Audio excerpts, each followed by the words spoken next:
Assalamualaikum warahmatullahi wabarakatuh.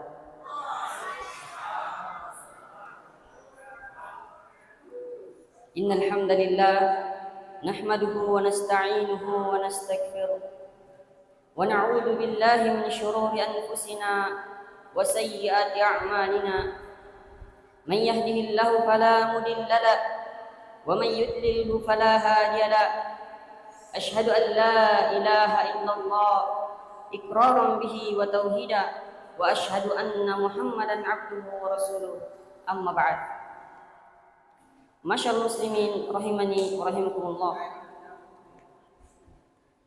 Patutnya jemaah sekalian, kita selalu bersyukur kepada Allah Subhanahu wa taala dengan segala limpahan nikmat yang diberikan kepada kita, dengan segala limpahan karunia yang diberikan kepada hamba-hambanya, sampai-sampai kita masih bisa berkumpul di tempat yang mulia ini, baik itu berupa nikmat kesehatan, nikmat kesempatan, nikmat waktu luang, dan terlebih-lebih lagi yang namanya nikmat iman dan Islam.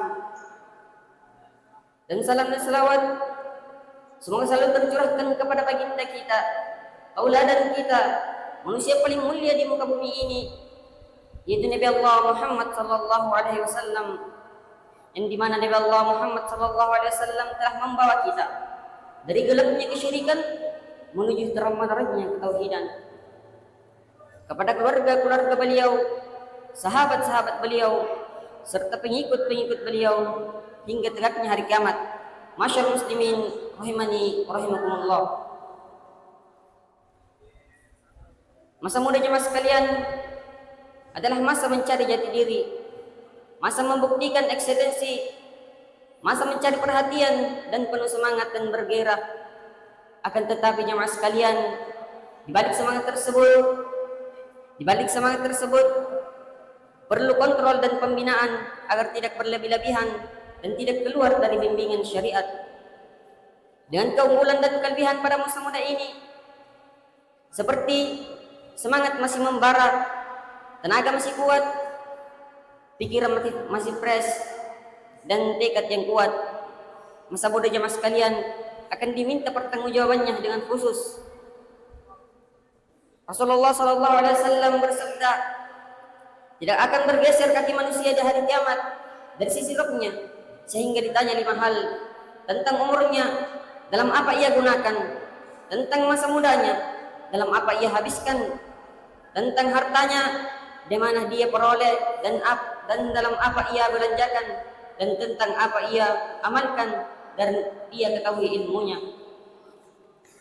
Oleh karena itu jemaah sekalian, marilah kita memanfaatkan masa muda ini, memanfaatkan kesempatan ini untuk taat kepada Allah Subhanahu wa taala. Kita masih muda jemaah sekalian. Allah Subhanahu wa taala memberikan kesempatan kepada kita untuk beribadah dan taat kepadanya, untuk menjalankan segala perintah-perintahnya dan menjauhi seluruh larangannya. Akan tetapi jemaah sekalian, ini butuh yang namanya perjuangan, butuh yang namanya istiqamah, terus-menerus berada di atas ketaatan dan siap menghadapi ujian dan cobaan yang Allah Subhanahu wa taala berikan kepada hamba-hambanya. Akan tetapi dengan niat yang lurus, dengan tekad yang kuat yang membuat semangat seorang hamba selalu membara demi mencari ridha Allah Subhanahu wa taala di sisinya. Allah Subhanahu wa taala berfirman, "Wala tahinu wa la tahzanu wa antum la'launa in kuntum mu'minin." Dan janganlah kamu merasa lemah dan jangan pula merasa sedih hati, sebab kamu adalah yang paling tinggi derajatnya di sisi Allah Subhanahu wa taala jika kamu adalah orang yang beriman. Masyaallah muslimin rahimani wa rahimakumullah. Marilah kita bersemangat untuk masa yang akan datang jemaah sekalian.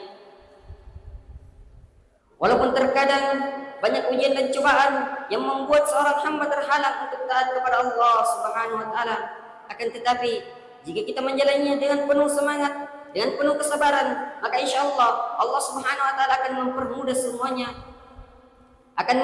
semuanya untuk menuju ke jalannya. Dan yakinlah bahwa di balik perjuangan tersebut, di balik kesusahan tersebut, ada kenikmatan yang tidak tandingannya, ada surga Allah Subhanahu wa taala yang Allah janjikan kepada hamba-hambanya yang selalu taat. yang selalu beriman kepadanya. Masyarul muslimin rahimani wa rahimakumullah. Sekianlah ceramah yang bisa kami sampaikan. Lebih dan kurangnya mohon dimaafkan. Apabila ada yang salah, itu datangnya dari diri pribadi, dan apabila ada yang benar, itu dari Allah Subhanahu wa taala dan Rasulnya. Assalamualaikum warahmatullahi wabarakatuh.